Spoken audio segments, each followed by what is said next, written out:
नाज़रीन आदाब, अली वारसी एक मरतबा फिर नया दौर के प्लेटफॉर्म से आपके सामने हाजिर है। और आज हमारे पास जो 3 खबरें हैं, इनमें सबसे अहम जो बात है वो तो पेमरा के लॉज़ के हवाले से बात करेंगे।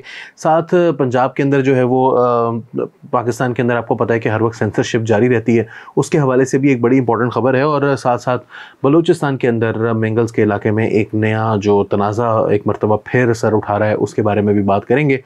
तो सबसे पहले हम बात कर लेते हैं जनाब अली पेमरा लॉज़ के हवाले से, जिसको कि बड़ी कोशिश की है आज जो वज़ीर इत्तलात हैं मरियम औरंगज़ेब साहिबा, उनकी जानिब से बहुत कोशिश की गई है कि किसी तरीके से इसको डिफेंड किया जाए, उनके एक्शंस को, और ये जो तमाम लॉ है इसको डिफेंड किया जाए। लेकिन और उन्होंने कुछ चीज़ें ऐसी भी बताई हैं जो कि वाक़तन मतलब अच्छी चीज़ें हैं, इसमें कोई शक नहीं है कि ये चीज़ें अच्छी हैं।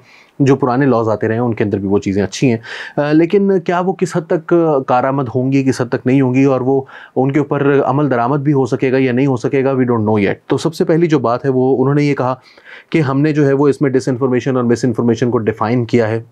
इस डेफिनेशन के अंदर एक सीरियस प्रॉब्लम है, तो हम उसके बारे में भी आपसे बात करेंगे। साथ साथ उन्होंने ये भी एक चीज़ जो कि जब तब्दीली है इस लॉ के अंदर, उन्होंने कहा ये कि कोई एक पाकिस्तान मीडिया डेवलपमेंट अथॉरिटी जो फवाद चौधरी साहब के दौर में लाई गई थी, ये उस तरह से नहीं है। हमने इसके अंदर मीडिया को ऐड करने की कोशिश की है। मिसाल के तौर पर जो इसका रिप्रेजेंटेटिव है, सॉरी, जो बोर्ड बनाया गया है, इसके अंदर इन्होंने जो तादाद है वो 12 से 13 कर दी है। पहले 13 थी और उसमें से 13वां जो मेंबर था वो गवर्नमेंट का अपना अपॉइंटेड था, जो कि गवर्नर था, लेकिन उसकी उसका बोर्ड का जो सरबराह था, बाकी 12 थे, 6 इधर से 6 इधर से, लेकिन अब उसको 13 कर दिया गया, यानी कि 7-7 पर लॉक भी हो सकता है। तो गवर्नमेंट की कंप्लीट अथॉरिटी जो है वो उस तरफ नहीं आ रही। दूसरी चीज़ ये हुई है जनाब अली के जो रिप्रेजेंटेटिव्स हैं ब्रॉडकास्टर्स के और PFUJ के, वो भी उसके अंदर मौजूद होंगे, जो कि इस बोर्ड के ऊपर होंगे पेमरा के, ताहम उनको वोटिंग राइट्स मौजूद नहीं होंगे उनके पास, वो ज़रूर इसको देख ज़रूर सकेंगे।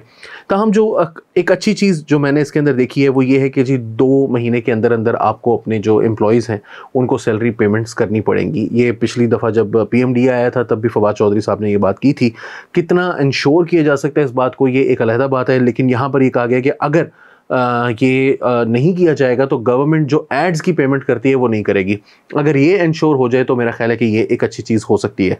साथ साथ इस चीज़ की तरफ भी आते हैं कि जी ये जो सस्पेंशन है उसके अंदर भी तब्दीली आ गई है। पहले ये जो अथॉरिटी थी वो सिर्फ चेयरमैन के पास थी। अब 2 जो मेंबर्स हैं बोर्ड के, वो भी इसको साथ जो सीनियर मोस्ट मेंबर्स होंगे गालिबन, वो उनके पास मिलकर एक बोर्ड बनेगा और एक टीम बनेगी, वो फिर डिसाइड करेगी। तो एक बंदे की अथॉरिटी कम्प्लीटली नहीं है। लेकिन जो यहाँ पर प्रॉब्लमेटिक चीज़ है वो ये है जनाब अली के डिसइंफॉर्मेशन और मिस इन्फॉर्मेशन की जो डेफिनेशन की गई है। मिस इन्फॉर्मेशन को तो सिंपली कहा गया है कि इसके अंदर जो वेरीफाइबल फॉल्स कंटेंट हो, लेकिन इंफॉर्मेशन ऐसी हो जो कि अनइंटेंशनली डिसमिनेट की गई हो या शेयर की गई हो, यानी बंदे को पता ना हो कि ये मैंने गलत इंफॉर्मेशन को शेयर कर रहा हूँ। जबकि डिसइंफॉर्मेशन वो है जो कि वेरीफाइबली फॉल्स हो, मिसलीडिंग हो, मैनिपुलेटेड हो, क्रिएटेड और फैब्रिकेटेड इंफॉर्मेशन हो, जो कि इस नीयत से, यानी with the intention to cause harm to the reputation और टू हरास एनी पर्सन और पॉलिटिकल, पर्सनल और फाइनेंशियल इंटरेस्ट और gains without making an effort to get other persons point of view. और इसमें फिर उसकी नीयत जो है वो देखी जाएगी। नीयत का कैसे डिसीजन होगा ये अभी तक नहीं पता, यानी मिस इन्फॉर्मेशन में नीयत आपकी साफ हो, डिसइंफॉर्मेशन में आपकी नीयत ख़राब होना ज़रूरी है। तो अब ये डिसइंफॉर्मेशन में नीयत की ख़राबी और मिस इन्फॉर्मेशन में नीयत का ठीक होना, इसको कैसे डिफाइन किया जाएगा। इंफॉर्मेशन को तो डेफिनेटली देखा जा सकता है कि वो फॉल्स है या नहीं है, लेकिन कितनी उसमें से कौन सी इंफॉर्मेशन जो है वो, और फिर अगर किसी शख्स की नीयत जो है वो गलत ना हो लेकिन उसके बावजूद वो उस चीज़ को शेयर करता है और आपको लगता है कि इसकी नीयत ही गलत थी, तो फिर उसको सज़ा मिलेगी। तो ये किस किस्म की एक मतलब इसके हवाले से थोड़ा सा मज़ीद जो है वो डिफ़ाइन करने की ज़रूरत है कि व्हाट इज़ डिसइंफॉर्मेशन, जिसमें इंटेंशन जो है वो इंसान की गलत हो और फिर उसको ज़ाहिर है कि सज़ा मिलनी चाहिए अगर डिसइंफॉर्मेशन, बट उसके पैरामीटर्स क्या हैं, हाउ डू वी डिसाइड कि ये बंदा जो है। और इसमें फिर उन्होंने बताया कि जी वो अगर किसी बंदे को जो जिसके बारे में खबर की जा रही है उसको मुकम्मल कवरेज ना दी जाए, उससे सवाल ना किया जाए, उससे रीच आउट करने की कोशिश ना की जाए, वो डिसइंफॉर्मेशन है। However how will we be able to decide this, ये अभी तक इसके अंदर नहीं बताया गया।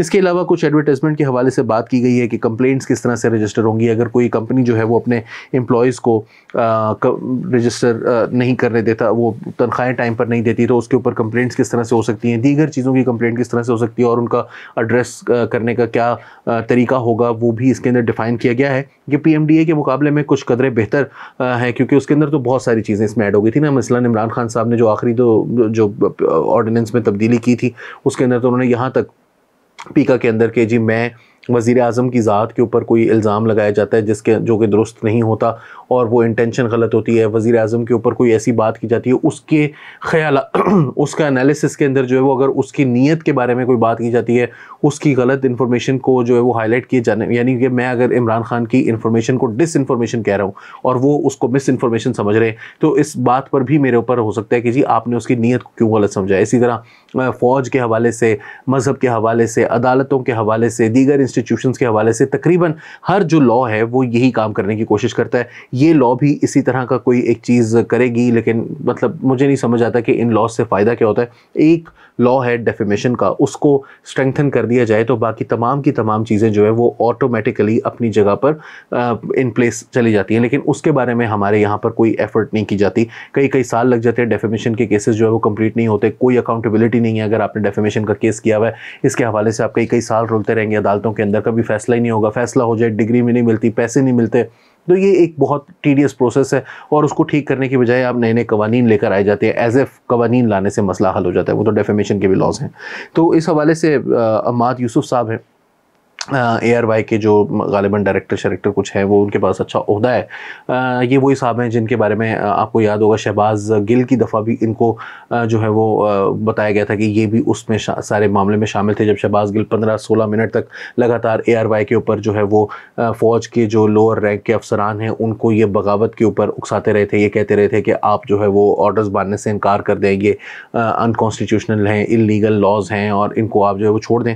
तो अम्माद यूसुफ साहब जो हैं वो फरमाते हैं कि the government, any bureaucrat or Pemra cannot tell a news channel what news to run or not. The said bill presented by the Info Minister Maryam Aurangzeb is National Assembly is rejected.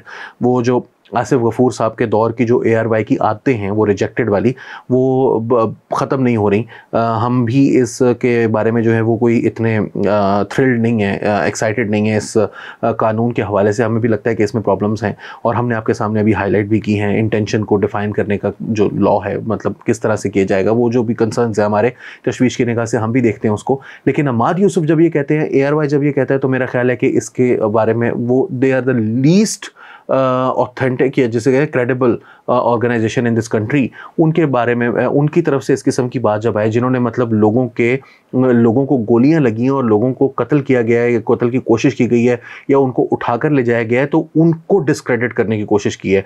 यानी कि उनके जो जहाँ जो उनके पास काम करते रहे वो टीवी चैनल के ऊपर बैठ कर ये कहते रहे कि हामिद मीर को गोली नहीं लगी है, हामिद मीर को जो गोली लगी है उसके ऊपर झूठ बोला जा रहा है। आमिर मीर जो इल्ज़ाम लगा रहा है ISI के हवाले से, वो झूठ बोल रहा है। जियो जो है वो इंडिया से फंडिंग ले रहा है और फिर वो केसेस हारते हैं, बरतानिया में चैनल बंद हो जाता है, वो सब कुछ होता है। लेकिन ये वो लोग हैं जो ये सब कुछ करते रहे हैं। यही लोग हैं जो ये कहते रहे कि अब सार आलम को तो गोली लगी नहीं, असद अली दूर को तो किसी ने मारा ही नहीं, हामिद मीर को किसी ने नौकरी से नहीं निकाला, अब जो मतीउल्लाह जान है उनको कोई उठाकर नहीं लेकर गया, गाने शेयर करते थे, अब मर गए हैं, अल्लाह उनको गरीक रहमत करे और उनके गुनाहों को सरफ़े नज़र करे, उनको माफ़ करे।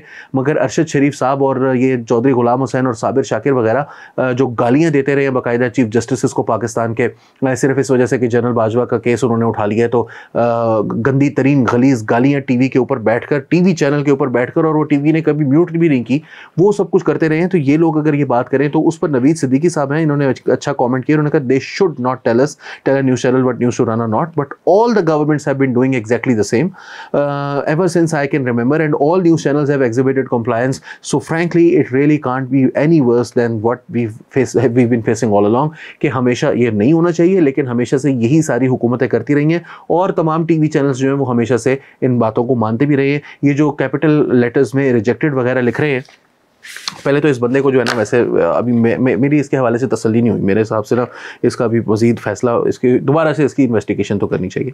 चलते हैं अपनी अगली खबर के हवाले से बात करते हैं।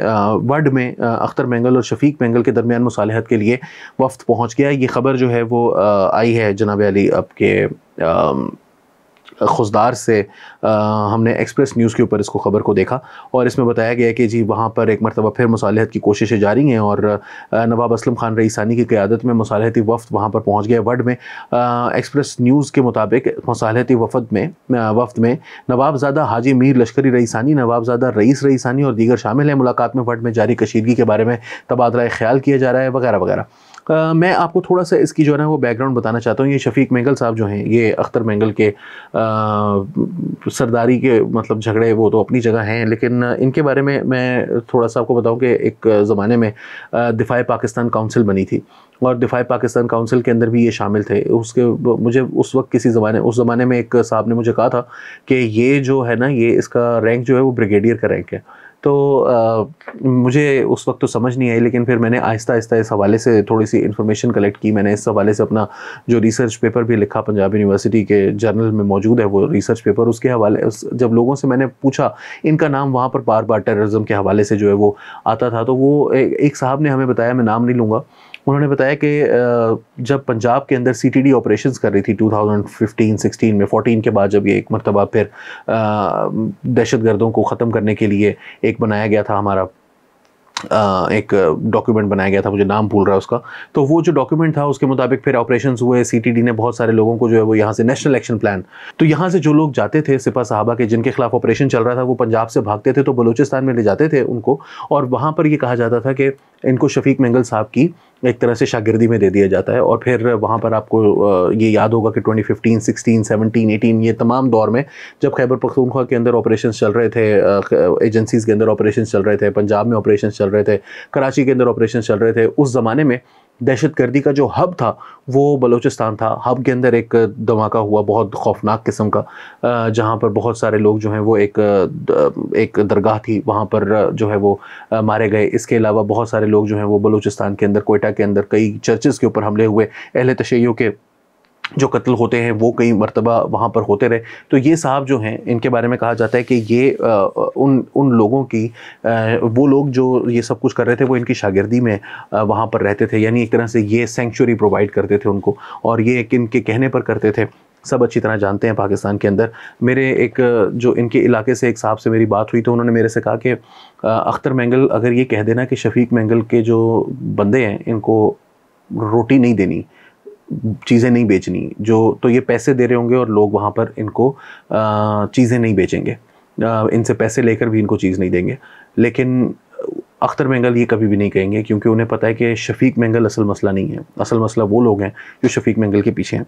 तीसरी चीज़ और आखिरी, मार्गो रॉबी की फ़िल्म बारबी, पूरी दुनिया में इस वक्त एक शोर मचा हुआ है इस फिल्म के हवाले से। लोग इस फिल्म को, ओपेनहाइमर जो कि क्रिस्टोफर नोलन बना रहे हैं, किलियन मर्फी उसके एक्टर हैं, जो 1945 में एक बहुत बड़ा सानहा इस दुनिया की तारीख़ का और ख़ास तौर पर पिछले कुछ सालों की तारीख़ का अगर देखें, पिछली चंद सदियों का, तो शायद सबसे बड़ा सानहा, वो वर्ल्ड वॉर 2 का इख्तिताम या जिस दिन फैसला हुआ कि कौन जीत रहा है। अमेरिका ने जब एटमी हमले किए हिरोशिमा और नागासाकी पर, ओपेनहाइमर बन रही है और दूसरी तरफ मार्गो रॉबी की फ़िल्म बन रही है बारबी, और उसके ऊपर पंजाब के अंदर जनाब अली बैन लग गया है। और उसकी वजह यह है कि इसके अंदर LGBTQ के हवाले से बात की गई है। एज एफ मैं क्या कहूँ, पाकिस्तान के यूनिवर्सिटीज़, कॉलेजेस के हॉस्टल्स में जो कुछ होता है, उसके बाद अगर आपको गे राइट्स से प्रॉब्लम है तो मेरा ख्याल है कि आप पाकिस्तान की एक बहुत बड़ी आबादी को जो है ना वो आप राइट्स से महरूम करने की कोशिश कर रहे हैं। ये बेवकूफ़ बनाना मेरा ख्याल है ख़ुद को बंद करें। ये इस्लामाबाद में और सिंध के अंदर अगर इजाज़त दे दी गई है इस फिल्म को लगाने की, तो पंजाब के अंदर कोई ऐसी बुरी बात नहीं हो जाएगी अगर ये फ़िल्म चल जाएगी। और आपके फ़िल्म को रोकने से ख़यालात की जो तरसील है वो रुकेगी नहीं। जो हमारे OTT जो प्लेटफॉर्म्स हैं उनके ऊपर ये कुछ अरसे में आ जाएगी, नहीं भी आएगी कोई फ़र्क नहीं पड़ता। लोगों के पास दर्जनों तरीके हैं, आज रात कोई फ़िल्म देखने के लिए लोग तैयार होंगे अगर वो फ़िल्म देखना चाहें, उनके लिए कोई ज़रिया नहीं है आप उनको रोक सकें। तो अपनी बेवकूफ़ियों के ऊपर जो है वो पर्दा डालने की कोशिश करते हैं, बजाय इसके कि उसको सबके सामने ला के दिखाया जाए कि देखो हम इतने बेवकूफ़ हैं। तो इस हवाले से जो है वो इसको नज़रसानी करने की ज़रूरत है। फ़िल्म को लगने दें। फ़िल्म अगर लोगों को पसंद नहीं आएगी तो वो छोड़कर चले जाएंगे, अगर उनको पसंद आएगी तो आपके रोकने से रुक नहीं रहे, तो फिर बेवकूफ़ी हुई ना, और मैं इसको क्या कहूँ। अली वारसी को नया दौर के प्लेटफॉर्म से इजाज़त दीजिए। आदाब।